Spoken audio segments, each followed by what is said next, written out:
예종은 부인인 안순왕후 한씨와 사랑을 하던 중 일면 복상사로 죽음을 맞이한 것으로 널리 알려진 왕입니다.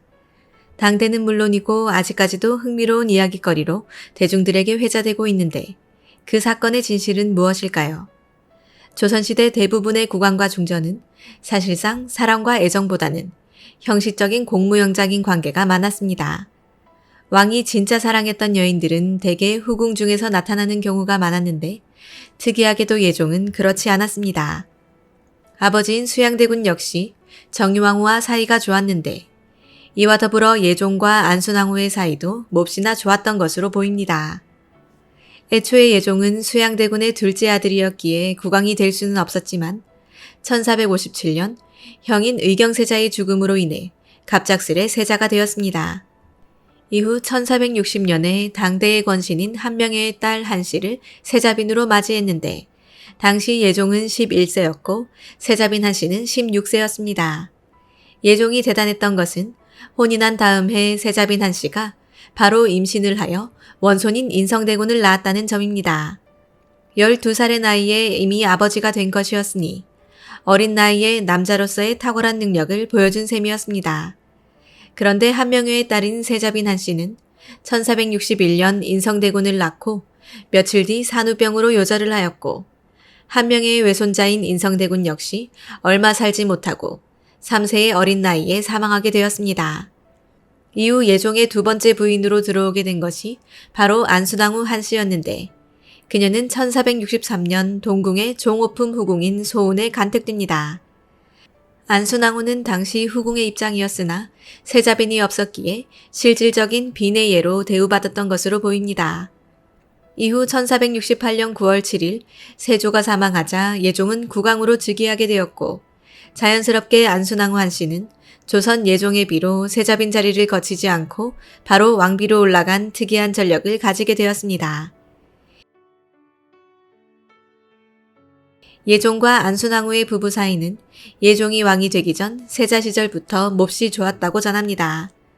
실제로 그녀가 후궁으로 간택된 1463년 이후 1464년에 현숙공주를, 1466년에 제한대군을, 1468년에 해순공주를 낳았고 그 기간 중 언제인지는 알려지지 않았지만 어린 나이에 요절한 아들 하나를 더 두어 불과 5년 사이에 이남 이녀를 두게 됩니다. 이렇게 예종과 안순왕후는 사이가 너무나 좋았지만 그 행복은 얼마 가지 못했으니 예종이 불과 즉위 1년 3개월 만에 황망하게 세상을 떠나게 됩니다. 그의 사인에 대해 유추할 수 있는 내용을 조선왕조실록에서 확인할 수 있는데 사망 일주일 전인 1469년 11월 18일 기사에서는 다음과 같이 전합니다. 승정원에 전지하기를 내가 족질로 오랫동안 정사를 보지 못하였는데 지체된 일이 없느냐. 이렇게 예종은 스스로 족질을 앓았다고 전하고 있으니 오늘날 의학기술에 따르면 발에 고질병에 세군이 들어가 봉화지겸이 되었고 그것이 악화되어 폐혈증으로 인해 사망에 이르게 된 것으로 추측됩니다. 예종실록을 살펴보면 당시 예종의 죽음에 왕실과 신료들이 매우 혼란스러워했던 것으로 보입니다. 신숙주는 예종 사후에 대비를 만난 자리에서 신 등은 밖에서 다만 성상의 옥체가 미련하다고 들었을 뿐이고 이에 이를 줄은 생각도 못하였습니다라고 말한 것으로 보아 그만큼 예종의 죽음이 갑작스럽고 예상치 못했던 것으로 보입니다. 이런 예종의 갑작스러운 죽음은 대중들로 하여금 독살설을 비롯한 다양한 추측을 하게 만들었던 것입니다.